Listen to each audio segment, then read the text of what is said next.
Salut les poulets, ici Jérémy. On se retrouve dans les rues d'Istanbul, plus particulièrement à Kadıköy, voilà mon quartier préféré, le quartier où je vis depuis 5 ans. Et oui, ça va faire 5 ans cette année que j'ai décidé de m'expatrier en Turquie. Et donc j'ai décidé en fait de me balader un petit peu dans les rues, un peu comme au début de mes vidéos. Voilà, je faisais beaucoup de vlogs, je me baladais dans les rues, je vous racontais un petit peu ma vie. Et là je me suis dit tiens, ça fait quand même 5 ans, le temps passe super vite. Donc il serait peut-être temps de faire un petit bilan. Donc je vais vous raconter un petit peu mon histoire, ce qui s'est passé pendant ces 5 ans, un petit récap. Ça va être un petit peu différent, mais c'est pour vous raconter un petit peu ce qui s'est passé voilà, en 5 ans ici en Turquie. A tout de suite!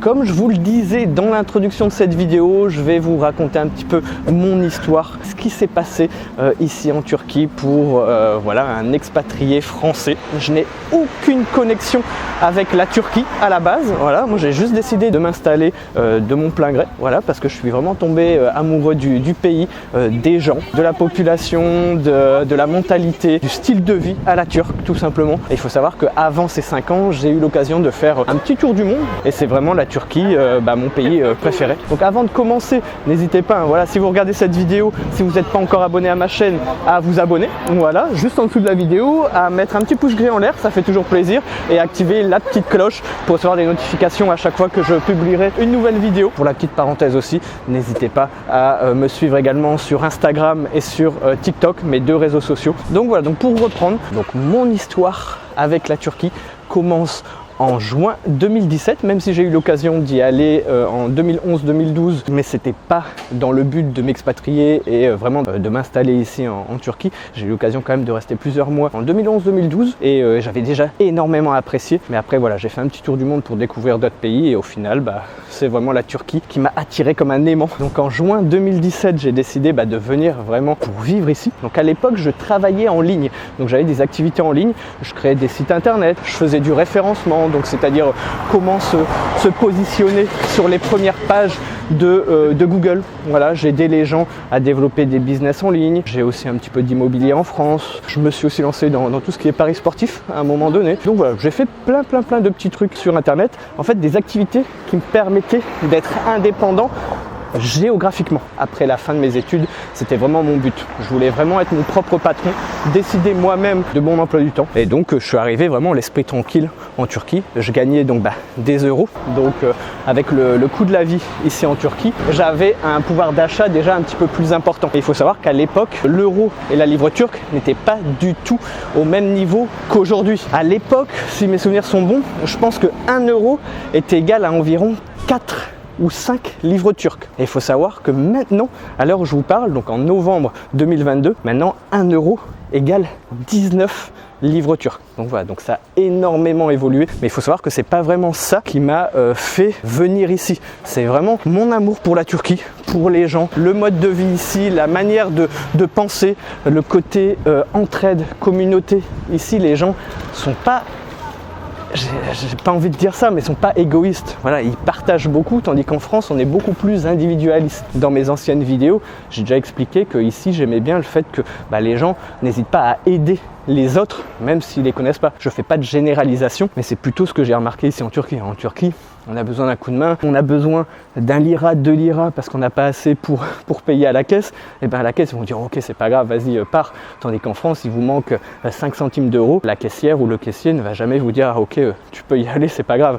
Ou bien c'est très rare. Voilà, je savais pas trop où vivre à la base. Je connaissais déjà Kadıköy, le côté Asie, je savais que j'avais un petit coup de cœur pour ce quartier-là, mais j'ai quand même décidé à la base de vivre un petit peu du côté européen, près de Taksim, près de la zone touristique, parce que je me suis dit tiens, c'est peut-être un peu plus vivant. Comme moi, je suis arrivé vraiment tout seul, hein. Il faut savoir que je suis vraiment venu tout seul avec mes bagages, et donc je savais pas trop ce que j'allais faire. Je savais que voilà, je travaillais, j'avais mes activités professionnelles sur internet, donc j'étais déjà assez rassuré par rapport à ça. Je savais que j'avais un travail, que je gagnais de l'argent, mais après ma vie ici, j'avais pas de projet en tête. Je suis d'abord allé à Taksim, après je suis allé près de la tour Galata, mes premières auberges de jeunesse, parce que j'ai pas trouvé d'appartement tout de suite. Je voulais faire des tests, mais j'ai jamais accroché vraiment.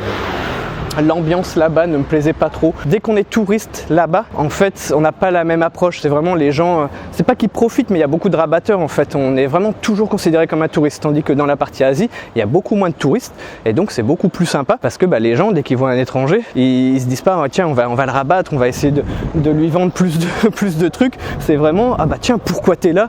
La curiosité en fait. Après plusieurs, on va dire, tests dans la partie européenne, je suis vite reparti du côté Asie et après j'ai trouvé tout simplement un appartement du côté de Kadikoy parce que Kadikoy, je trouve, c'est hyper bien situé. Donc il y a le tramway, il y a le métro, il y a le bus, il y a le Marmaraï, il y a tout à côté en fait. Il y a même les bateaux pour traverser. L'appel à la prière.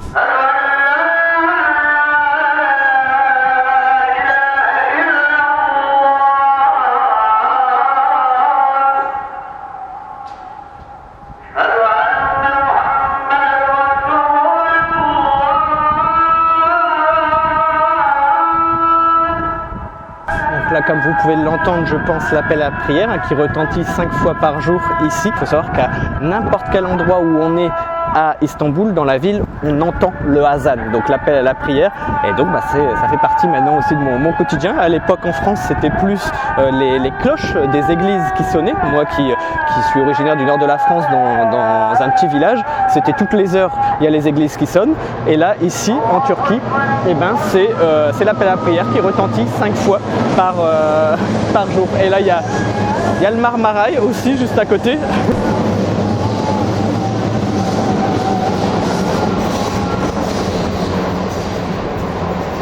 Moi qui voulais un endroit plutôt calme, je suis servi.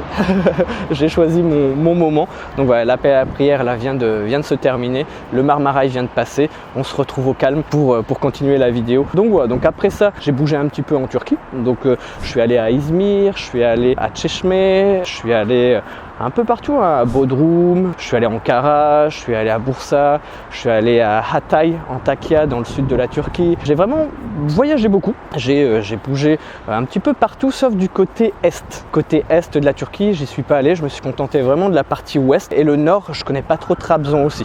Donc voilà, donc il faut savoir qu'après 5 ans, j'ai encore beaucoup d'endroits à visiter. Donc c'est ça qui est intéressant parce que je ne m'ennuie jamais. Ensuite, voilà, la première année, c'était vraiment découverte. Je me suis fait des amis. J'avais même une copine à l'époque avec qui j'ai passé plusieurs années. Ensuite, je me suis fait des amis sur place, des amis que j'avais déjà quand je suis venu donc en 2011-2012. Donc voilà, je les ai revus un petit peu. Après, on s'est perdu un peu de vue, les gens travaillent, donc je me suis fait des nouveaux amis. C'est un peu le cycle de la vie, on va dire. Un an plus tard, en septembre 2018, j'ai lancé donc ma chaîne YouTube et à partir de là, ça a été un gros changement. Quand j'ai lancé ma chaîne YouTube, déjà ça m'occupait, ça me faisait une activité en plus. Et comme vous le savez aussi, la chaîne a plutôt plu et donc j'ai continué à faire des vidéos jusqu'à ce que je fasse ma greffe de cheveux en mai 2019. Donc là, ça a été un changement radical. J'ai un petit peu partagé mon aventure de ma greffe capillaire en Turquie sur YouTube et il y a beaucoup de gens qui ont accroché. Et donc j'ai eu des abonnés à la base qui étaient intéressés par la Turquie, par le fait que je sois français et que je décide de partager ma vie ici en Turquie. Et après, j'ai eu une partie aussi de mes abonnés qui me suivaient pour ma greffe de cheveux. Et donc c'est ça qui, après 6 mois, on va dire fin 2019, après 6-8 mois, quand les gens ont vu mes premiers résultats, qui ont commencé à me contacter et qui m'ont dit Jérémy, je veux faire la même chose, franchement c'est top ce que tu as fait. Est-ce que tu pourrais me proposer quelque chose pour m'aider dans cette aventure? Moi qui veux faire une greffe de cheveux, le fait qu'on me contacte une fois, 2 fois, 3 fois, 10 fois, 20 fois pour me dire Jérémy, est-ce que tu peux m'aider, est-ce que tu peux m'accompagner et me proposer quelque chose d'intéressant pour faire ma greffe comme toi, c'est sûr que ça a fait travailler mon cerveau et je me suis dit tiens Jérémy, ce serait peut-être le moment de profiter de cette opportunité. Il y a beaucoup de demandes pour faire une greffe de cheveux, beaucoup de Français, de francophones qui sont intéressés par ça et donc je me suis dit allez, let's go, il faut proposer quelque chose. Et comme vous le savez si vous me suivez, Clineva est né en mars 2020. On est tombé en pleine période de Covid, comme vous le savez. Donc on était un petit peu en stand-by, mais finalement ça nous a bien servi parce qu'on a eu le temps de se préparer en fait. Et au final, on a accueilli notre premier patient en septembre 2020. Ça confirme le fait que voilà, la première personne qui vient, elle valide tout en fait. Parce qu'au début, on se dit voilà, est-ce qu'on va pas créer ça et personne va nous suivre? Et au final, le fait qu'une personne vienne nous fasse confiance.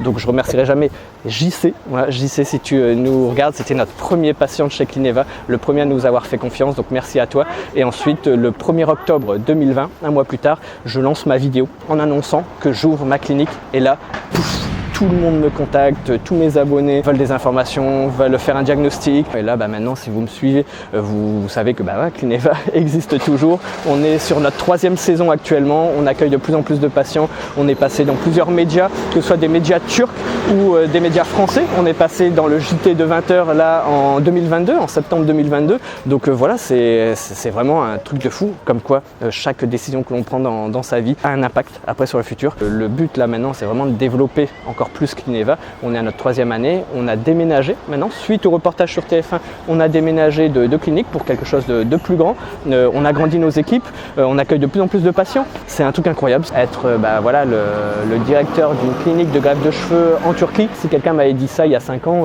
j'aurais dit mais t'es complètement fou. Donc voilà, et là je vis toujours en Turquie. Je pense que je partirai quand le gouvernement ne renouvellera plus mon permis de résidence. Voilà. La vie ici est beaucoup plus facile, je trouve, parce que tout est ouvert très tard. Vous le voyez, là on est un dimanche soir au moment où je tourne la vidéo et vous avez voilà, une petite épicerie qui est ouverte et elle est ouverte tout le temps, toute la nuit. Voilà, il y a aussi ça qui fait le charme de la Turquie. Donc les chats, donc là il y en a un là, mais il y en a aussi là, je ne sais pas si vous voyez bien.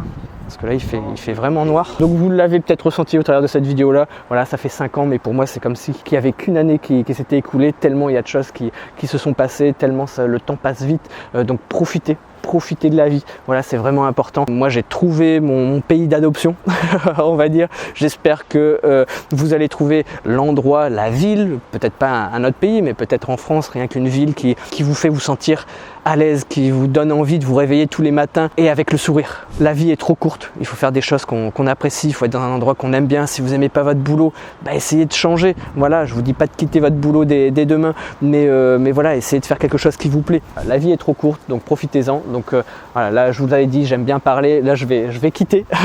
En tout cas, si la vidéo vous a plu, n'hésitez pas à mettre le pouce en l'air, à vous abonner à ma chaîne YouTube si ce n'est pas déjà fait. Si vous avez des questions sur la Turquie, n'hésitez pas à me les laisser dans les commentaires. Aussi la petite cloche pour recevoir des notifications, mes réseaux sociaux, Instagram, TikTok qui s'affichent à l'écran. Et donc voilà, j'espère en tout cas que cette vidéo un petit peu particulière vous aura plu. Là on finit cette vidéo donc dans un endroit que j'aurais jamais imaginé, en pleine nuit. Donc voilà, en tout cas je vous souhaite tout le meilleur. Voilà, je vous souhaite le meilleur dans votre vie, pour vous, pour vos proches. Je vous souhaite une bonne journée, une bonne soirée, un bon week-end en fonction de quand vous regardez la vidéo. Et je vous dis tchuss les poulets.